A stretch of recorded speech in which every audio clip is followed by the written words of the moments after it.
Hello, Joe Folkman. Welcome to the Doing CX Right show. Thank you, Stacy. It's an honor to be here.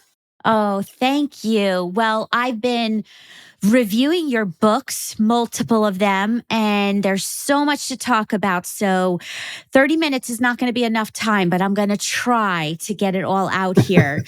So, starting with, first of all, who are you? What do you do professionally? Professionally, I'm a psychometrician. A psychometrician is a psychologist that measures things. When my youngest was in grade school, came up one day and he said, "Dad, what do you do?" And I said, "I'm a psychometrician." He said, "Okay." And he started walking off. I said, "Why are you asking?" And he said, "Today in school, we're talking about what our moms and dads do, so I'm going to tell him." And so he went to school. I went to work that night. I came home. I said, "How'd it go at school?" He said, "Good." And I said, "Did you tell him what I do?" He says, "Yeah, but I could only remember the first part." Psycho. Anyway, so. But you know what's good? What's also good is he didn't say fine. It was good, Yeah. not fine, because fine, I don't like fine. Fine's No. not good. Oh, I love No. that. Well, I see you have a sense of humor for sure. Yeah, I try. So you've written so much about leadership and trust. Why? Why are you so passionate about these topics? Uh, Early on, what we noticed in our measurements was that people don't really know if they're one of the best leaders in the world or one of the worst. And you'd think they would know, but we're the worst judge of our effectiveness. Other people see it really clearly, and you don't need to be like this uh, schooled measurement person, or I mean, when you work for a wonderful leader, and when you work with a terrible leader, and so other people see it quite clearly. We can get a better picture if we get some kind of an assessment, and that helps us understand whether we're the worst leader in the world or the best. Hmm. What is a fun fact that people may not know about you? Well, my birthday is on April 15th, and that ends up being the tax day in the U.S. My rhythm is I get up in the morning, I write a very large check. With the rest of that the US? and it's not fun. But then I have a wonderful dinner with my family, and I try to forget about that check. So that's tax day. Well, now we will all remember your birthday as well. Tell me, the Trust Trifecta, that's your latest book. What's that about? Yes. I got fascinated by trust. I called it my Manhattan Project because I was interested in the smallest behavior with the largest impact. So the Manhattan Project is, of course, when they built the atomic bomb. The atom is incredibly small, but has this stupendous impact. And I thought trust was similar. Just one question: are most people trusted? Can you actually predict the GDP of a country, right? Because I noticed in Australia, almost 50% of the people say yes to that. In the US, it's only 40%, right? But in Sweden and Norway, it's over 70%, right? And their GDP, which is the gross domestic product, which is the wealth or poverty of a nation, is incredibly high. And in Colombia, only about 5% respond positively that say, yes, most people can be trusted. The GDP is very low. The correlation between GDP and trust is 0.83. It's incredibly high. So this little behavior really predicts whether countries thrive or suffer. And it's an interesting question. And I got fascinated by how people can be more trusted. Mm. I smile here because you talk about GDP and we know that. Have you been hearing about GTP? No, This what's this th that? this AI technology. Oh, yeah. Yeah. Gross technical project? I don't even know what it stands for. GTP. No, now I'm confusing myself what it's called. But it's artificial intelligence that's booming. Mhm. And so my question is, where does this technology affect the trifecta that you are teaching? How do we sustain trust through it? Yeah. Yeah. So what I've discovered is there's three sort of what we call pillars or elements that affect how much you're trusted. Mhm. And, we can, with these three dimensions, we can predict your trust, 80% of your trust. And basically, the three pillars are number one, your relationship with others, right? If people like you, they tend to trust you. If they don't, they don't. The second one is the your ability to know and understand that technical issues that surround you, and that could be the technology thing, right?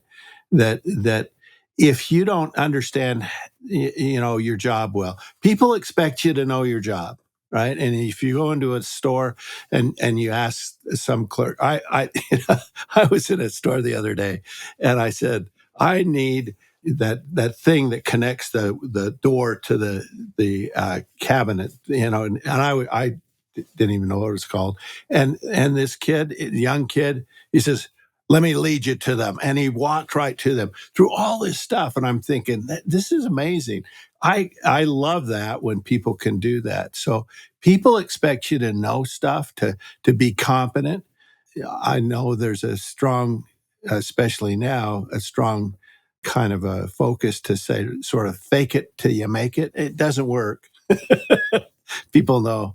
And the third thing is consistency. And basically, consistency is doing what we say and saying what we do, right? And if you can do those three elements reasonably well, your trust is pretty high. It's at the 80th percentile. Mm. If you're low on one of them, it really hurts your trust. Mhm.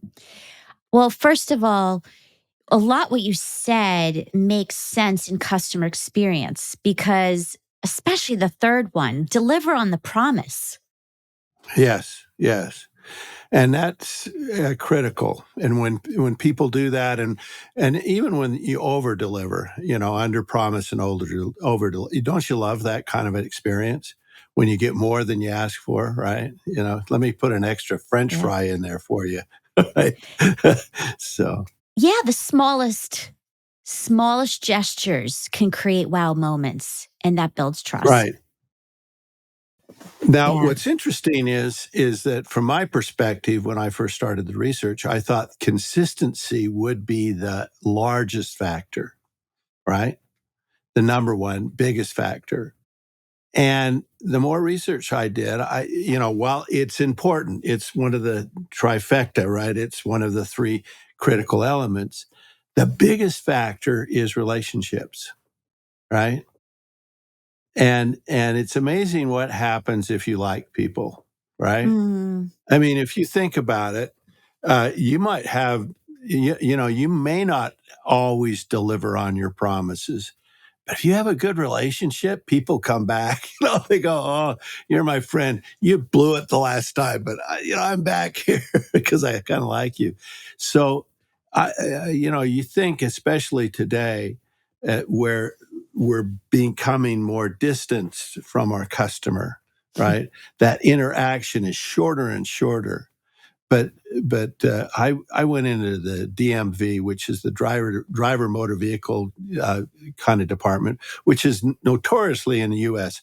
and a very bad experience, right? I mean, people hate it. They're standing in line. You're there for an hour, 2 hours, 3 hours. It's terrible. But I got this person helping me, and she was charming. She smiled, and it made the difference in the whole experience for me, right? And so A that smile, relationship, a yeah, smile yeah, made a yeah. difference. Well, yeah. And then I got my picture taken, and then they told me I had to come back and do it again because the picture didn't work, and I said, "I broke the camera," and this woman said, "Oh, you didn't really, sir." This happens Oh. all the time, even to ugly people.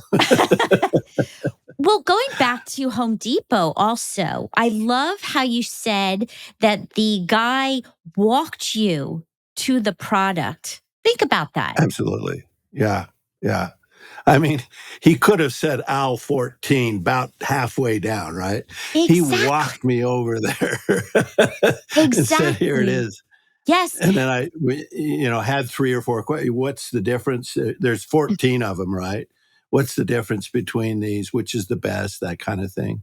Most people buy this, or So he was trained or just intuitively knew what doing customer yeah, experience right means.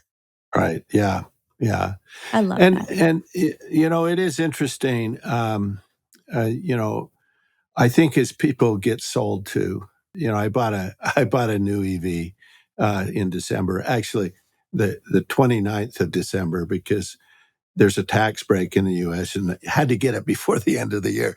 And this young kid was my salesperson. He did a great job, but kind of understanding me and sort of trying to, work with me and really get me what I wanted. And that was wonderful. And people really appreciate, service. They really appreciate customers that want to help them and that do a good job, but know what they're doing. Yes, definitely. So, how do you measure trust? It's hard at one level because, if you go up to people and say, "Do you trust me?" They go, "Oh, sure, yeah." Right? They kind of tell you what you wanna hear, right? Yeah. So we sneak it in. We actually do it. We have this 360 assessment, which is an anonymous survey that goes out to your manager, peers, your direct reports, and others. And for the peers, direct reports, and others, the survey's anonymous. They don't know who said what. And we ask the question, is trusted by your colleagues and others around you? And we can measure it really accurately using that process and Mm. also getting the assessments from about 13 different people. We can evaluate your level of trust. What's interesting is about 45% of the data that we have, and we have 100,000, over 100,000 leaders in our database, overrate their level of trust. Their self rating is higher than the ratings from others, which basically is saying people think they're more trusted. About half of the people think they're more trusted than they really are. The interesting thing is when we looked at men and women, men are much worse. they, they significantly rate their trust higher. Women rate their trust lower. They are much more likely to kind of be humble about their trust. Top managers overrate their level of trust. Supervisors don't. So it's interesting. That is very interesting facts. What's your interpretation of that? Well, part of it has to do with humility, right? And arrogance, right? So women tend to be humbler. They tend, life is tougher for them. Let's face it. Even though in our research, what we found when we compared men and women on leadership in general, women were better at 14 competencies than men, right? 14. We only measure 19 competencies. Men were only better at 3, right? But women were better at 14, and they were perceived as being a better leader overall. So, what's interesting about this whole issue of males versus females and women is that they tend to, if you're choosing between a man and a woman for a job, I'd say give the edge to the women, because if everything else is equal, women tend to be better leaders and more trusted. So interesting. Hmm. Oh, well, being a female leader, I certainly like that statistic and that recommendation. How do you recommend repairing trust? So, obviously, anyone who doesn't deliver on the promise is not consistent and tarnishes a relationship, even if unintentionally. What do you do?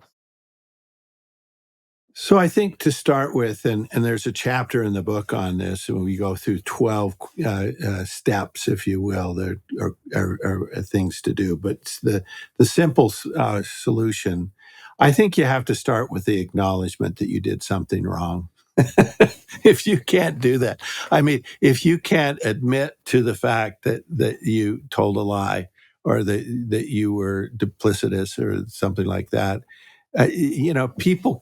people can't change their perception unless they have some acknowledgement from you that there was a problem. But the next step is to start with the relationship. Start working on the relationship. Pay attention to the relationship. It's interesting. I looked at the data, and there's two simple behaviors that can make a huge difference in your ability to build a positive relationship. The first one is listening. That's not very hard to do, right? But people don't do it well. And again, pretending to listen, that doesn't work. Actually listening to people. And we wrote a recent article in the Harvard Business Review about listening, and we said, what's the better analogy for a good listener? Is it a sponge or a trampoline? you know, right? And the sponge, kind of metaphor is you just sit back and you just soak it. Yeah, yeah. But the trampoline is that you bounce, right? But the better analogy is the trampoline. I mean, a lot of people think it's a sponge. You just sit there and nod your head and yeah. Well, a lot of times they're not really listening. The trampoline is that people say something and you say, help me understand that a little better. You ask them questions and you respond to what they're saying. That's how you tell you're being listened to. So that's the start, is build a relationship. And then the consistency is the next thing, right? Come through on your promises. The big problem with consistency for most people is we overpromise and underdeliver, right?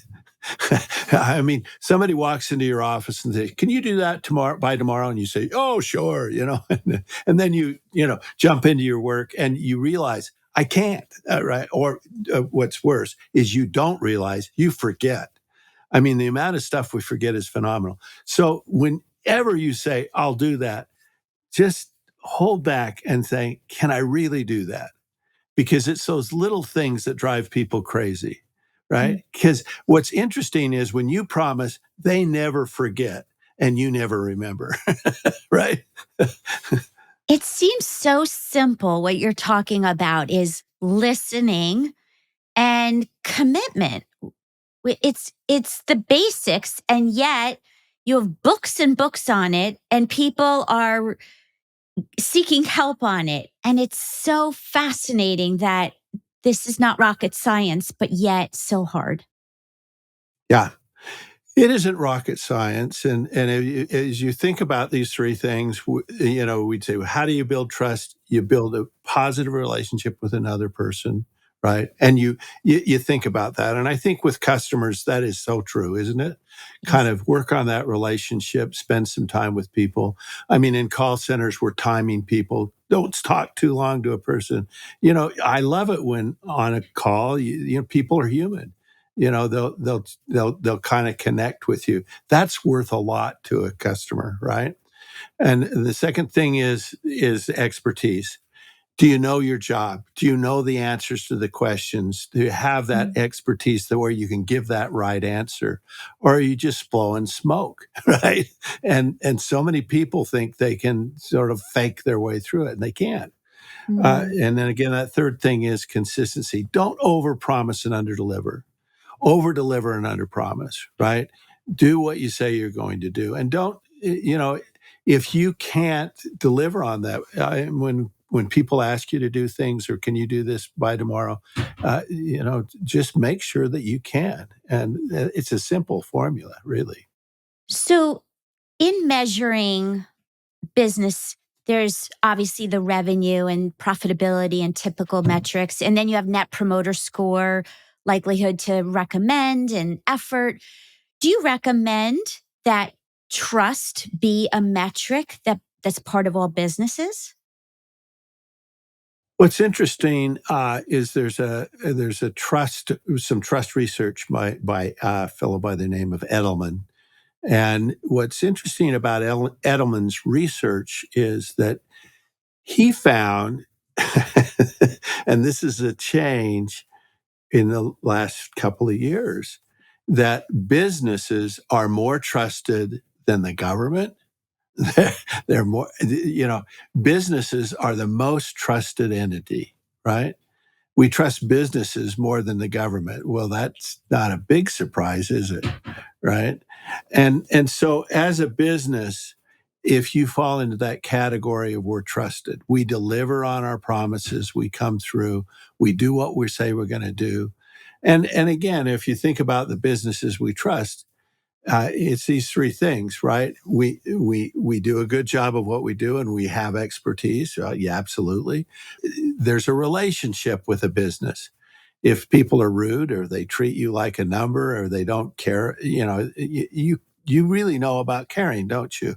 And then the consistency, right? We will make it right. If it's wrong, we will make it right. We'll do everything we can. What's interesting in my research, we looked at engagement, Mhm. employee engagement, and we looked at the effect of having just one person that was unengaged in your team. And what was fascinating to us is that a lot of times when I talk to leaders and I look at their data and there's one person that's dissatisfied, they go, oh, you can't please everybody all the time, right? Okay, it's okay. So, well, that feels true. But what happens is that we found that just that one person not trusting you had a significant negative effect on the rest of the team, right? Now, think about that with customers. What happens when you go through and you're reading reviews and there's one really negative review? All of a sudden, you think, well, it's just one. There's hundreds, there's one, and yet it has an impact. It has an impact. And I think people need to recognize it's an overly weighted impact, but having that one negative review really can negatively affect your business because Mm. people read the reviews. Yeah, negativity is contagious. So it does absolutely matter. Well, as we're getting close to the end here, and I told you it goes fast, what is the It does. best leadership advice that you have been given or that you've given to others? What's something someone can take away? This was a thing we discovered. We looked at leaders and we found these great leaders. Right? They were amazing, and and when we first saw them, when saw these great leaders, we thought they're perfect. Guess what? They're not. But the thing we found about these great leaders was they did a few things really well. Mm, It wasn't the absence of weakness that made them great. It was the presence of a few profound strengths. They stood out. They stood out. They differentiated themselves. Now, as you think about businesses and you think about great businesses, right? Guess what? They're not perfect. They're not great at everything. They're great at a few things. They stand out on a few things. I think about Apple. This is a great company, most profitable company in the world. But are they perfect? Evidently, they still can't make an iPhone that won't the screen won't break if you drop it. I don't know why. You'd think they could do that, but they don't. So they're not perfect, right? but they're really good at a few things. They stand out on a few things. And because of that, they Mm, get premium prices and premium recognition, and it's an amazing company. mhm, So, as a leader, can you be really, really good at a few things? And what can you stand out on? What's your leadership brand?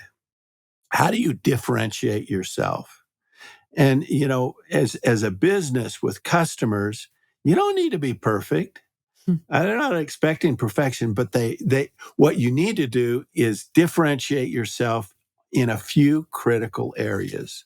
mm. That is probably the best insight I've ever discovered, and it really is true. Fabulous. Agree.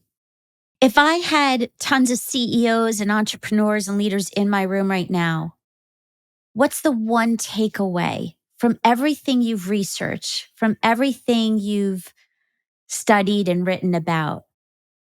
Would it be about perfection doesn't exist and be great at a few things, or is there something else even of greater weight? Well, I think the thing to remember as a leader is that your own perceptions are Mm, oftentimes wrong, yeah. you know, and we don't really. I mean, you wouldn't trust some kind of if one of your direct reports came in and said, I think things are off here and we're headed in the wrong direction. How do you know? Well, it's just my sense about things. You wouldn't trust that. You'd want hard data.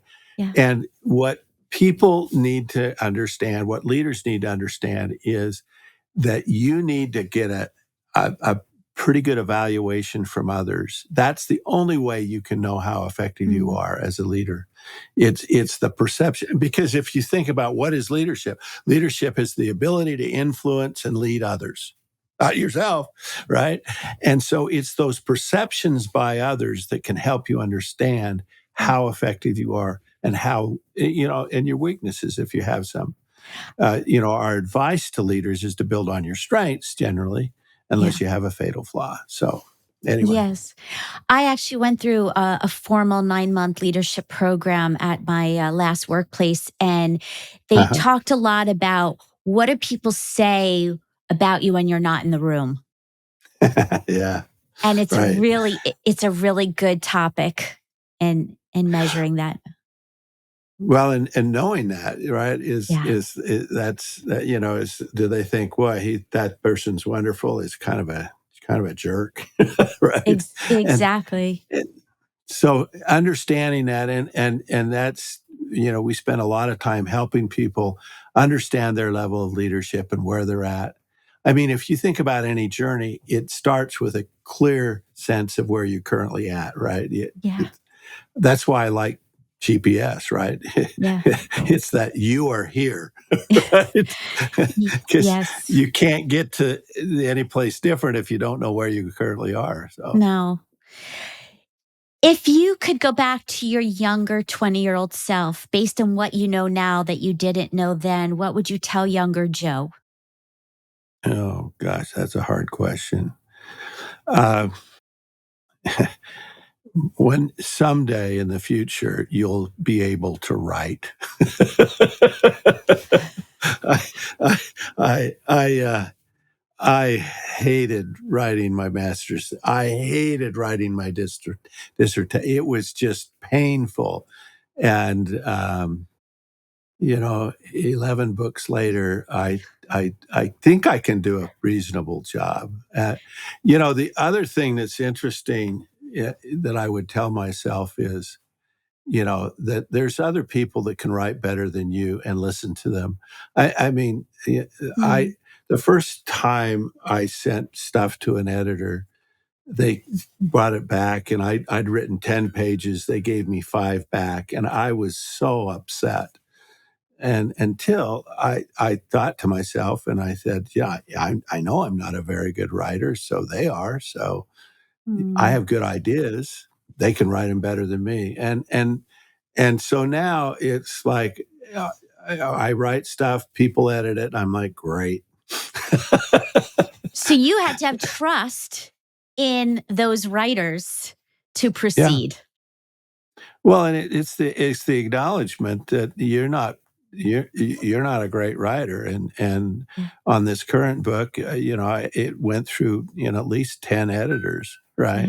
yeah, yeah, And they changed stuff. I mean, you do have an opinion and you have a point of view, but it was listening to them. It was like letting them help me be better. And good grief, they none of those editors got any credit. I mean, what a terrible job, right?